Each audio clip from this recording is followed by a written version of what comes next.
vez, testando o som, Marquinhos TB, diretamente do planeta Terra, cantando o rap da natureza.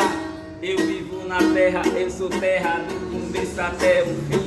O homem foi feito da terra, pra terra cultivar, plantar, colher, cuidar. Entre todos os planetas que Deus fez, a terra tem seu valor, a terra tem sua vez. Meio de prosperidade e de superação, a terra não é gente, mas tem coração. O planeta Terra é a casa de todos nós. Vamos cuidar bem da terra, pra terra não sufocar a gente entre erosão e desabamento.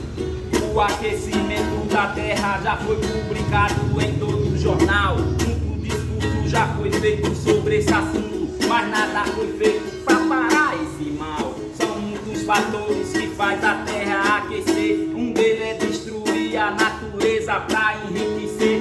O homem não consegue entender, vai pagar pra ver. Eu fico pensando até quando os chefes de estado vão continuar nesse jogo de gato e rato, defendendo seus próprios interesses, esquecendo o reais fato. Será que vão esperar as colatas polar se derreter? E aí, o que vai ser de mim e de você? Será que você pensa que seu dinheiro vai salvar você? Não, não, seu dinheiro não vai salvar você. Antes de tudo, vamos fazer cada um a nossa parte, cuidar da natureza com carinho e com amor, porque ela é o maior patrimônio que Deus nos deixou. Cuidar da natureza com carinho e com amor, porque ela é o maior patrimônio que Deus nos deixou. Cuidar da natureza com carinho e com amor, porque ela é o maior patrimônio que Deus nos deixou. Aí galera, dá aquele like, compartilha e vamos fazer a nossa parte. Isso é Marquinhos TB no Rap da Natureza.